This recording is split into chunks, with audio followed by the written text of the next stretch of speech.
Hello everyone, welcome back to my channel the rail nurse. अगर आपने मेरी previous video देखी है तो उसमें मैंने रेलवे डॉक्यूमेंट वेरिफिकेशन यानी डीवी का complete process step by step explain किया था। डीवी कंप्लीट होने के बाद मुझे एक मेडिकल बैंड पहनाया गया था और बताया गया था कि मुझे किस रेलवे हॉस्पिटल में मेडिकल एग्जामिनेशन के लिए रिपोर्ट करना है। तो उसी समय एक सील्ड एनवेलप भी दिया गया था। एक इम्पॉर्टेंट बात ये है कि उस एनवेलप को ओपन नहीं करना होता है। अगले दिन जब आप मेडिकल के लिए हॉस्पिटल रिपोर्ट करते हैं तो वही सील्ड एनवेलप हॉस्पिटल स्टाफ को सबमिट करना होता है। एनवेलप सबमिट करने के बाद आपकी एंट्री और मेडिकल प्रोसेस स्टार्ट होती है। तो जो मेरा मेडिकल था वो भोपाल रेलवे हॉस्पिटल में था और मेरी रिपोर्टिंग टाइम सुबह 9 बजे थी। मैं टाइम से हॉस्पिटल पहुंच गई थी। मैं यहाँ एक बात और मेंशन करना चाहूँगी, जो मेरा medical standard C2 category and below के अकॉर्डिंग हुआ था। मेडिकल रिक्वायरमेंट पोस्ट और कैटेगरी के हिसाब से अलग अलग हो सकती है। तो सबसे पहले उन्होंने मेरी एंट्री वगैरह कर दी थी, मेरे से एनवेलप लिया था उनने। देन उसके बाद हमें थोड़ा देर वेट करने के लिए बोला गया। उसके बाद एक जो स्टाफ था वो हमें लेबोरेटरी डिपार्टमेंट की तरफ ले गया। वहाँ पे हमसे यूरिन सैंपल कलेक्ट कराया गया। देन उसके बाद हमें चेस्ट एक्सरे डिपार्टमेंट की तरफ ले जाया गया। वहाँ पे हमारा चेस्ट एक्सरे हुआ था।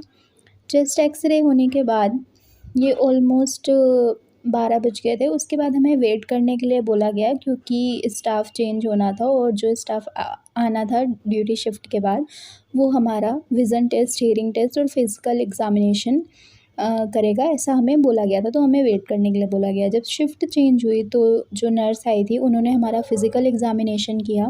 फ़िज़िकल एग्ज़ामिनेशन में ज़्यादा कुछ नहीं होता, आपसे सिंपल एक्सरसाइजेस वगैरह कराई जाती हैं।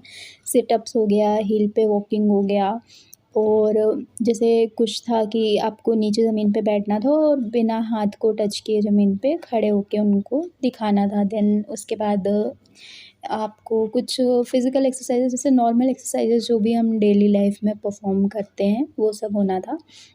फ़िज़िकल एग्ज़ामिनेशन के बाद हमारा विज़न टेस्टिंग हुआ था। तो विज़न टेस्टिंग में मैं आपको ये बोलना चाहती हूँ कि अगर आपका जो विज़न है, आपको जैसे कि चश्मे वगैरह लगता है तो आप अपना डॉक्टर का प्रिस्क्रिप्शन ज़रूर लेके जाना, तो वो उसके हिसाब से आपका मेडिकल करेंगे।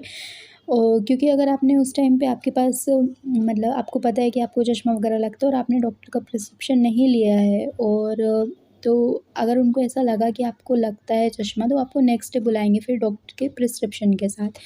तो आप सेफ साइड पे रह के पहले से ही प्रिस्क्रिप्शन लेके जाना और उन्हें शो करना कि ये आपका डॉक्टर का प्रिस्क्रिप्शन है।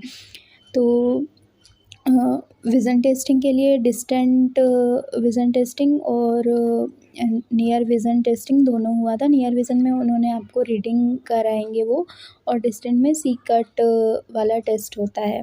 इशिहारा चार्ट भी पढ़ने को देते हैं वो, कलर ब्लाइंडनेस का टेस्ट होता है। उसमें उसमें काफ़ी मतलब डायग्राम्स बने होते हैं और आपको नंबर आइडेंटिफाई करना होता है।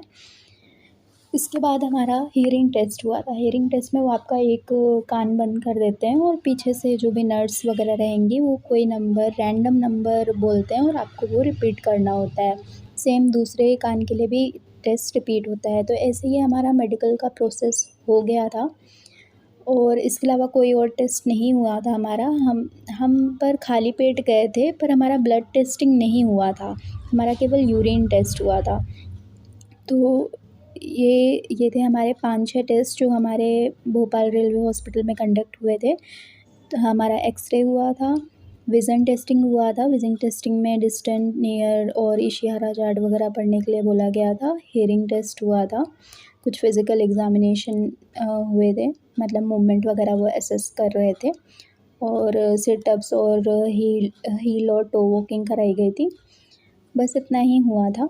उसके बाद हमको वेट करने के लिए बोला गया था। ये ऑलमोस्ट 4 बज गए थे शाम के, वेट करने के लिए बोला गया था। देन वहाँ पे डॉक्टर्स अवेलेबल थे, उन्होंने हमारी मेडिकल की जो भी रिपोर्ट बनाई थी उस पे साइन वगैरह कर दिया था। लास्ट में हमारा थंब प्रिंट और साइन वगैरह होता है।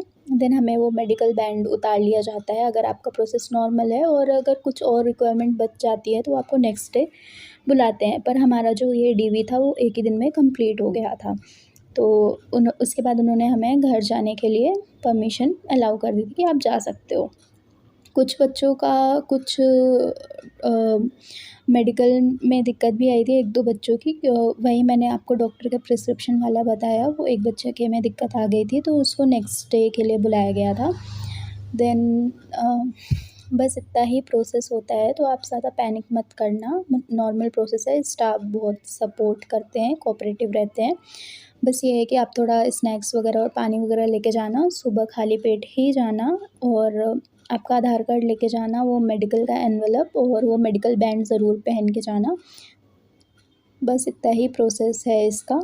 सो आई होप कि आपको ये पूरा मेडिकल का जो मेरा एक्सपीरियंस था वो मैंने आपको सही से बताया है और आपको ये पूरा समझ में आ गया। अगर आपकी कोई भी क्वेरीज़ हो तो कमेंट सेक्शन में ज़रूर पूछना मेरे से, मैं आपका रिप्लाई ज़रूर करूँगी। और so thank you for watching और मिलते हैं नेक्स्ट वीडियो में।